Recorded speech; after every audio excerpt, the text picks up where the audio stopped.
நெல்லை மாவட்டத்தில் ரொம்ப பிரபலமாக இருந்தவர் கராத்தே செல்வின், டேவிட் செல்வின் இயற்பெயர், கன்னியாகுமரி சார்ந்தவர். அவர் நெல்லையில் பெருமாள்புரத்தில் வசிக்கிறாரு. அங்கே ஒரு பண்ணையார் பெரிய தேவருடைய மண்டியில் வேலை செய்கிறாரு. அங்கே ஒரு கிளாஷ் ஆகுது. அங்கே ஒரு கிளாஷ் ஆகிறதுல தேவர் சமுதாயத்திற்கும் நாடார் சமுதாயத்துக்கும் டைரெக்டாக ஃபைட் ஆகிடுது. அதில் கராத்தே செல்வினை ஜெயிலில் போய் அவரோட நண்பரை பார்த்துட்டு ஒரு படுகொலை செய்கிறாங்க. அதில் சபதம் எடுத்தவர் தான் கோழி அருள் மற்றும் ராக்கெட் ராஜா. இப்போ இருக்கார் ராக்கெட் ராஜா. இப்போ கோழி அருள் கூட இப்போ ரீசெண்டாக கூட ஒரு வழக்கில் கைது பண்ணாங்க. இவங்கெல்லாம் சபதம் பண்ணுறாங்க பாடி மேலே, நான் அதுமாரி பண்ணுறோன்னு.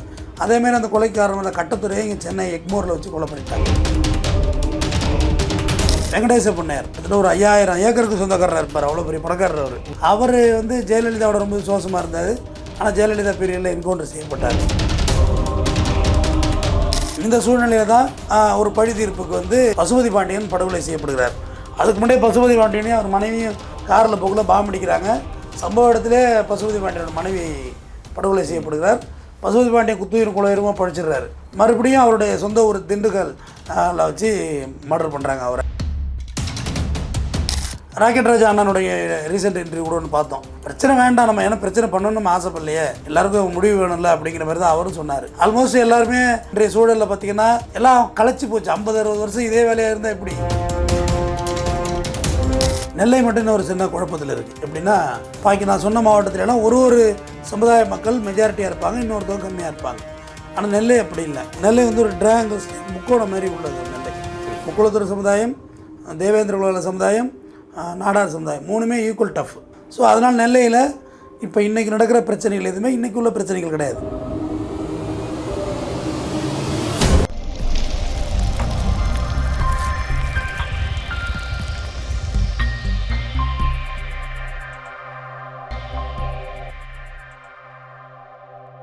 வணக்கம் சார். வணக்கம் சார். தென் மாவட்டங்களில் பார்த்தீங்கன்னா தாமிரபரணி ஆறில் தண்ணீருக்கு பதிலாக ரத்தம் ஓடுறதுக்கான காரணம் என்ன சார்? தென் மாவட்டம் பார்த்திங்கன்னா இயல்பாகவே அங்கே உள்ளவங்க வீரமும் விவேகமும் சரிந்தவர்கள் அவங்க.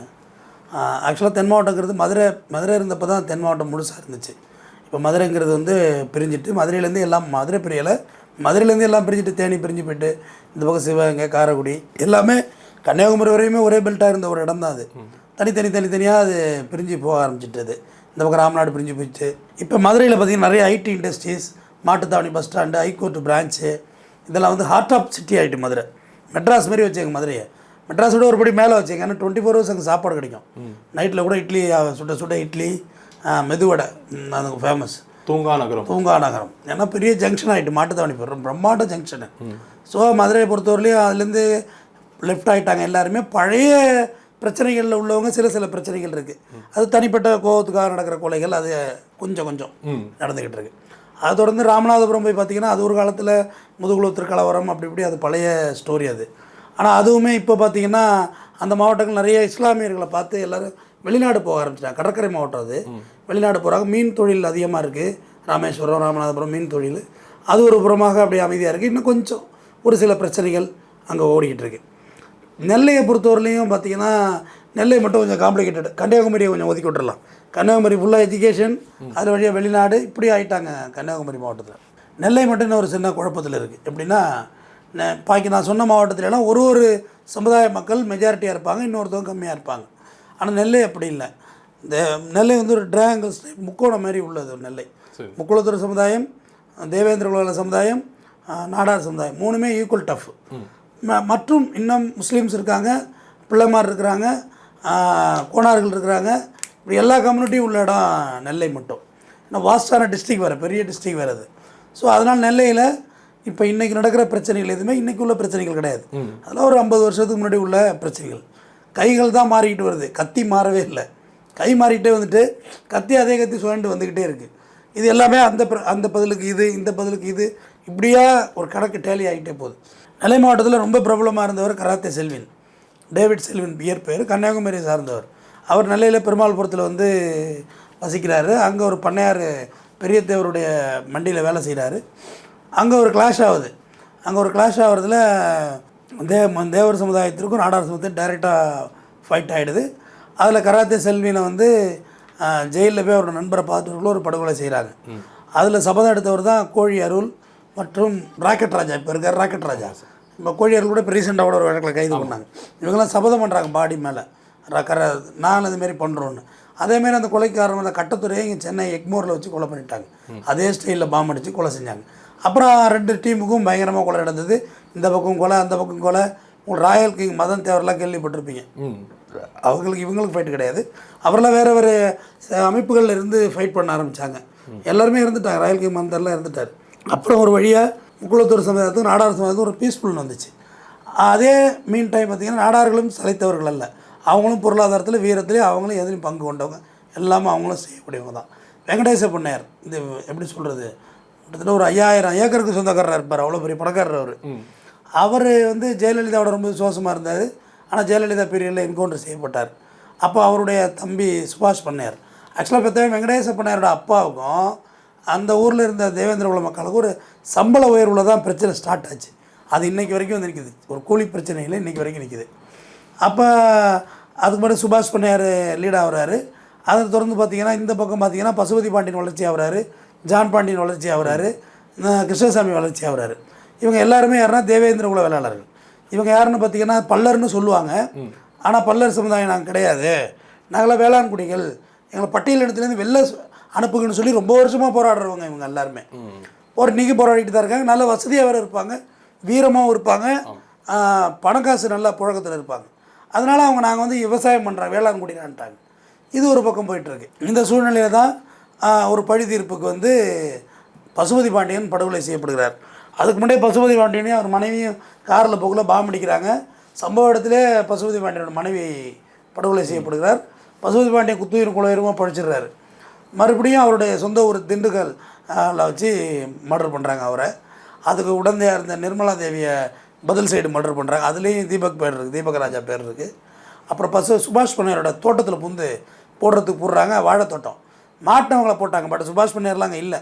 மாட்டின 2-3 பேரை வெட்டிட்டு வந்துட்டாங்க. அதுலேயும் தீபக் ராஜா பேர் இருக்குது.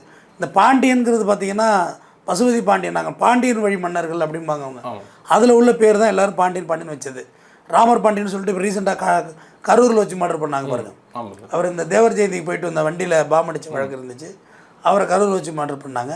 இது இப்படியா தொடர்ந்து செய்யினா இங்கே அங்கே இங்கே அங்கேன்னு மாறி மாறி போயிட்டே இருக்கும்.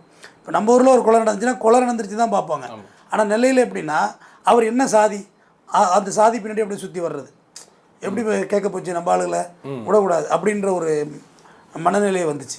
இப்போ இடையில கூட பார்த்தேன், தேவேந்திர குல வேளாளர் அவர் ஏதோ ஒரு அமைப்பு வச்சுருக்காரு, மல்லர் அமைப்போ ஏதோ ஒரு அமைப்பு வச்சுருக்காரு. அவர் பேட்டி போட்டிருந்தார், நாங்கள் இங்கே கல்லணம் பல்லனும் ஒன்றா தான் இருக்கிறோம், நீங்கள் ஆளாளுக்கு வந்து கொம்பு விட்டு எங்களை இது பண்ணிவிட்டு போகாத, பிரச்சனை பண்ணிவிட்டு போகாத அப்படின்னு அவர் பேட்டி கொடுத்துருந்தார்.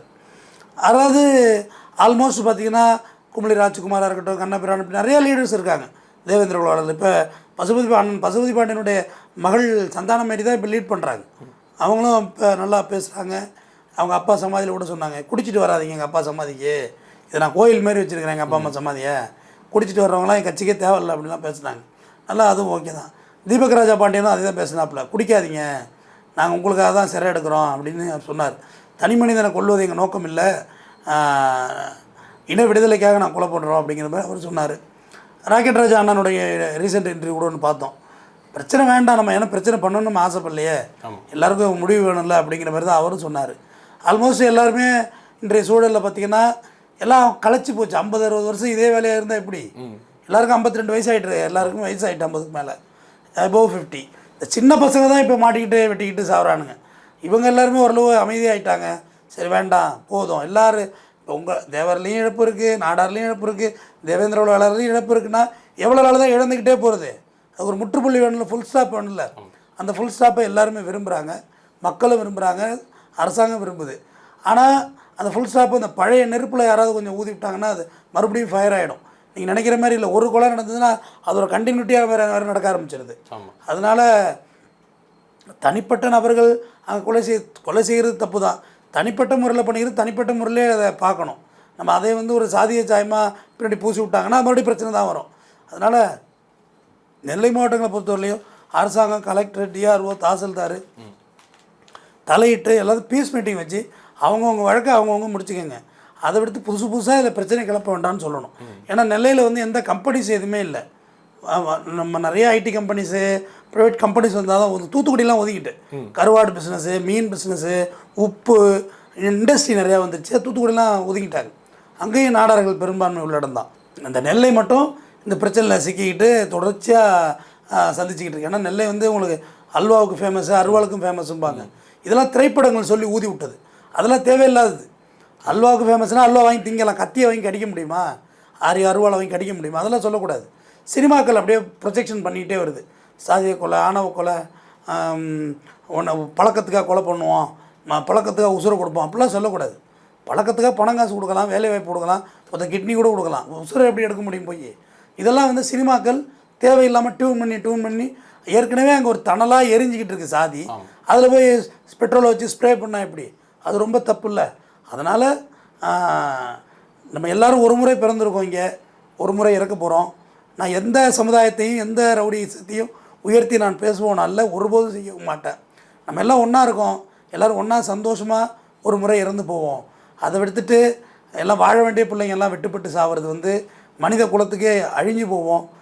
உயிரை எடுக்கிறதுக்கு 2 பேருக்கு தான் இங்கே அனுமதி இருக்குது.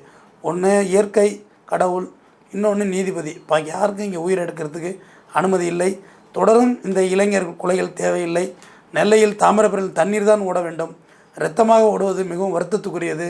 அது விரைவில் ஃபில்டராக்கி நல்ல தண்ணீரை ஓட வைக்க வேண்டும். நன்றி.